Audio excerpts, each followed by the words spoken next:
Hello, it's your boy Aaron Melton from Aaron Does Kendo. So, I have a pretty important question for you. It's a two-part question. It's a one-part question between two alternatives. So, the first alternative here I'm going to show you is this kind of swing. You can see how the swing is really, it's kind of out there. I'm throwing my weight out and above me. My hands extend all the way out, extend, and then they stop. And here's the second style. It looks kind of weird, but I have a feeling that people use this a whole lot more than we expect. So it looks like the basic, the kihon, the super basic style way is number one. You throw your hands out. It's like this really nice big cut. I think it makes a pretty cool sound too. It's like a whoosh kind of sound. I think people like that. I think a lot of people who like that kind of thing are like the kenjutsu kind of people who are like, oh, kendo's like old style kenjutsu, like it's being passed down, right? I think we should do stuff like the old style kenjutsu. But personally, I don't really think people ever do this in Taikai. Like if I really want to score a point and I was doing that kind of thing, I think it'd be fairly slow.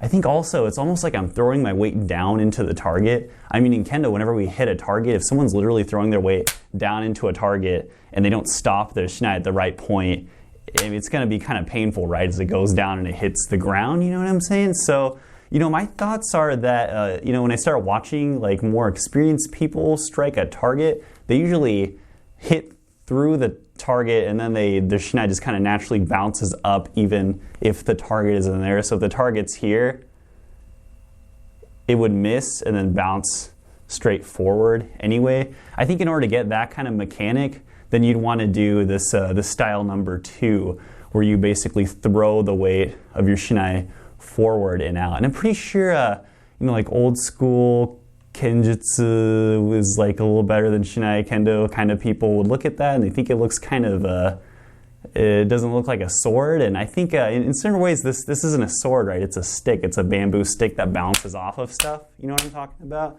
It bounces off of things. It doesn't really cut things at all. So I think maybe the mechanics have to be a little different. Like maybe in essence, kendo, like in its deeper essence is the same thing, taking control of the situation and creating something, creating a valid point, that kind of thing. Like maybe in its very basic essence is kind of similar to kenjutsu. Maybe it's really similar to the really old stuff where you actually use a shinken, where you actually use a real tachi and you cut things in half.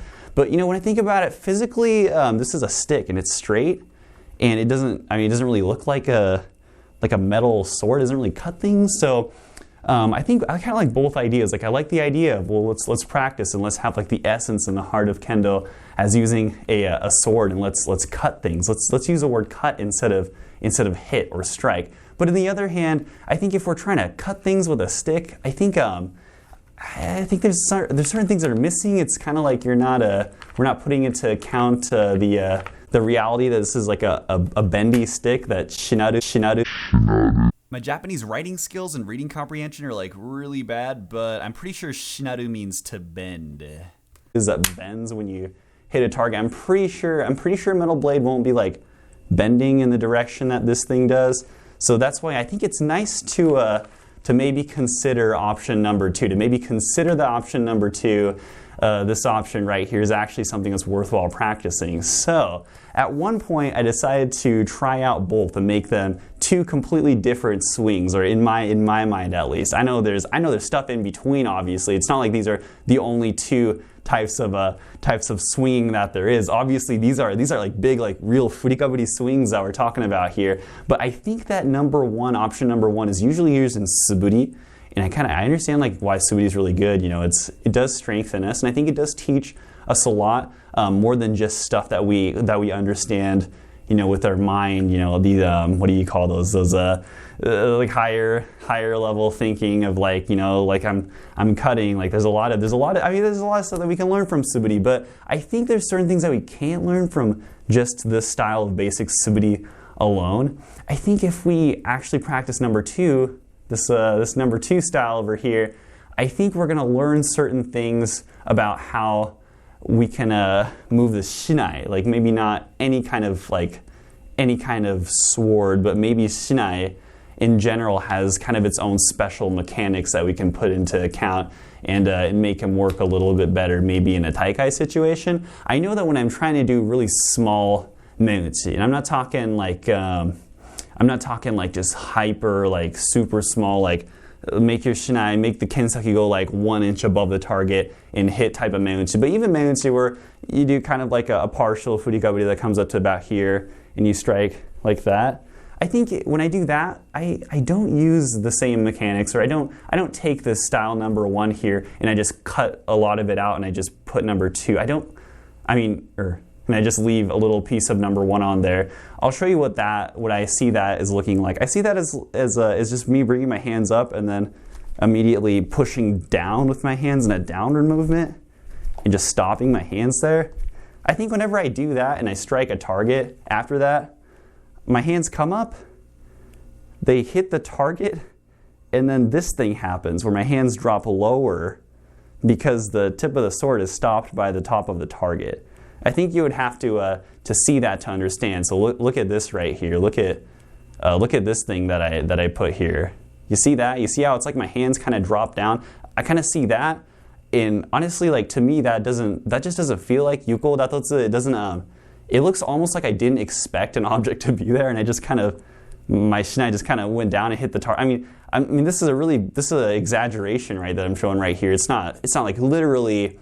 It's not like for real what people are doing, but I think people kind of like fall into like this is just a tendency of people who practice this number 1 method that I showed earlier all the time. So I think this number 2 method will teach people to strike a little more like this.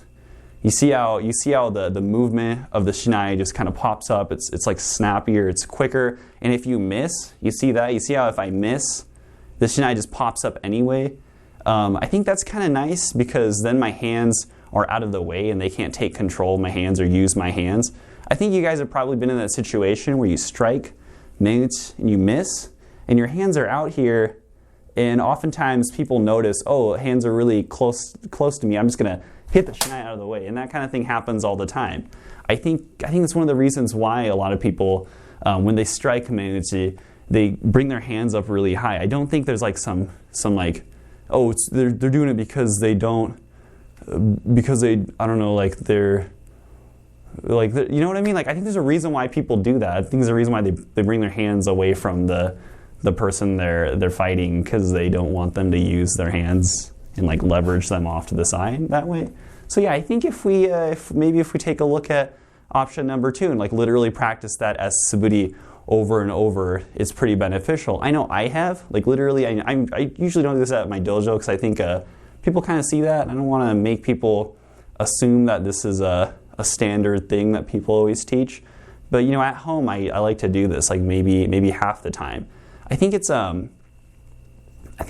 shows some things that aren't always taught. It shows some mechanics that we're not always used to. So write down in the comments below, or if you want to, what you think. Is option number 1 the righter way, the more correct way? Is option number 2 like not good? Is it trash? What do you think? What are your observations? Hey, so you'll probably notice that I think these videos will be a little bit more casual. I don't know. I feel like the old videos I was doing were kind of contrived. Like they kind of sound like a business thing, and I don't really think this site is a business thing yet. At least I don't think so. I think I'd like to use it more as a way to present ideas or maybe concepts. Me just being a sandan guy, I don't really know if I have like any kind of real authority in Kendo. So maybe all I can do is just bring up concepts and ideas that I've noticed, and maybe you guys will be like, yeah, I noticed that too.